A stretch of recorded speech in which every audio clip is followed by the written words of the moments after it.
Le Seigneur de gloire m'a dit, va dire à mon peuple que je suis vivant. Les Actes du Saint-Esprit, chapitre 9. Saul était toujours animé d'une rage meurtrière contre les disciples du Seigneur. Il alla trouver le grand prêtre et lui demanda des lettres pour les synagogues de Damas, afin que, s'il trouvait des hommes et des femmes qui suivaient le chemin du Seigneur, il les amène enchaînés à Jérusalem. Comme il était en route et approchait de Damas, soudain une lumière venant du ciel l'enveloppa de sa clarté. Il fut précipité à terre, il entendit une voix qui lui disait, « Saul, Saul, pourquoi me persécuter ?» Il demanda, « Qui es-tu, Seigneur ?» La voix répondit, « Je suis Jésus, celui que tu persécutes. Relève-toi et entre dans la ville, on te dira ce que tu dois faire. » Ses compagnons de route s'étaient arrêtés, muets de stupeur, ils entendaient la voix, mais ils ne voyaient personne. Saul se releva de terre et, bien qu'il eût les yeux ouverts, il ne voyait rien. Ils le prirent par la main pour le faire entrer à Damas. Pendant 3 jours, il fut privé de la vue et il resta sans manger ni boire.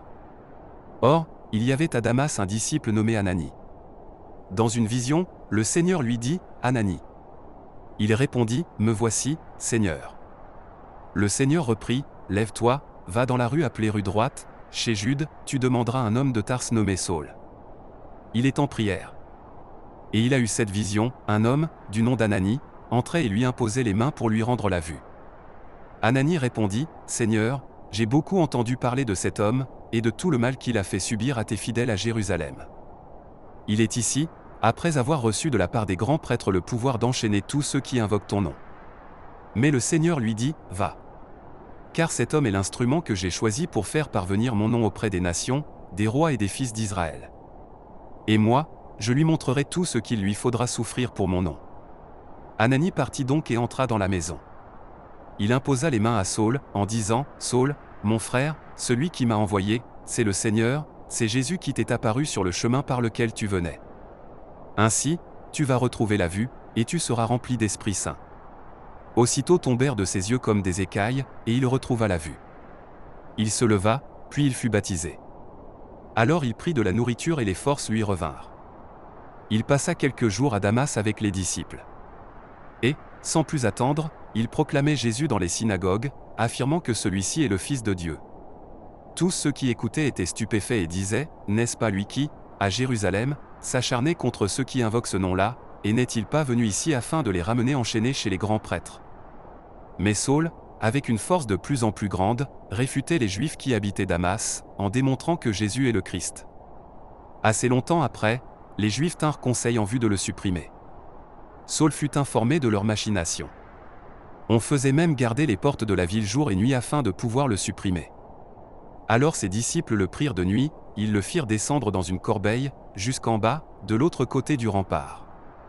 Arrivé à Jérusalem, Saul cherchait à se joindre aux disciples, mais tous avaient peur de lui, car ils ne croyaient pas que lui aussi était un disciple.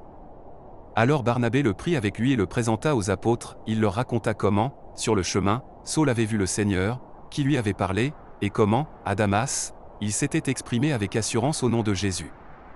Dès lors, Saul allait et venait dans Jérusalem avec eux, s'exprimant avec assurance au nom du Seigneur. Il parlait aux Juifs de langue grecque, et discutait avec eux. Mais ceux-ci cherchaient à le supprimer. Mis au courant, les frères l'accompagnèrent jusqu'à Césarée et le firent partir pour Tarse.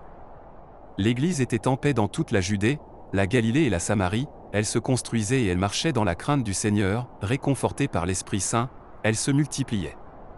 Or, il arriva que Pierre, parcourant tout le pays, se rendit aussi chez les fidèles qui habitaient Lod.